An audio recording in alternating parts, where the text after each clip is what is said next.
Peace talks and a ceasefire under present circumstances will be very bad for Ukraine, leaving Russia in control of Donbass, Crimea, and the country's southern coast. The deeper problem is that as long as Vladimir Putin remains in power, any settlement will simply provide Russia with breathing space to rearm and re-equip its forces in anticipation of a later resumption of the war. NATO membership may become a real possibility if the Ukrainian counteroffensive successfully reclaims the two southern oblasts of Kherson and Zaporizhia bordering the Black Sea coast. It's possible that the Ukrainian offensive will succeed in a spectacular fashion and that Russia's weakened forces will collapse across the whole front. But a more modest and possibly plausible scenario is for Ukraine to retake Kherson and Zaporizhia by late summer.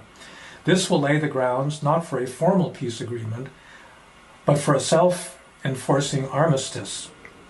A formal peace agreement under which Russia accepted NATO membership for Ukraine and Ukraine ceded legal sovereignty over Donbass or Crimea is very hard to imagine, and it's not desirable as a matter of principle.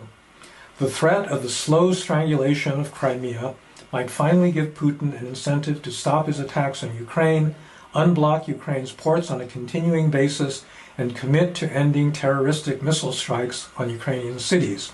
It will not be possible to arrive at an armistice and stability between Ukraine and Russia without NATO membership. Any NATO member having doubts about this needs to articulate what alternative peace deal is possible in the coming years that will not be simply a short-lived ceasefire allowing Russia to rearm, rebuild, and restart the war at a later date.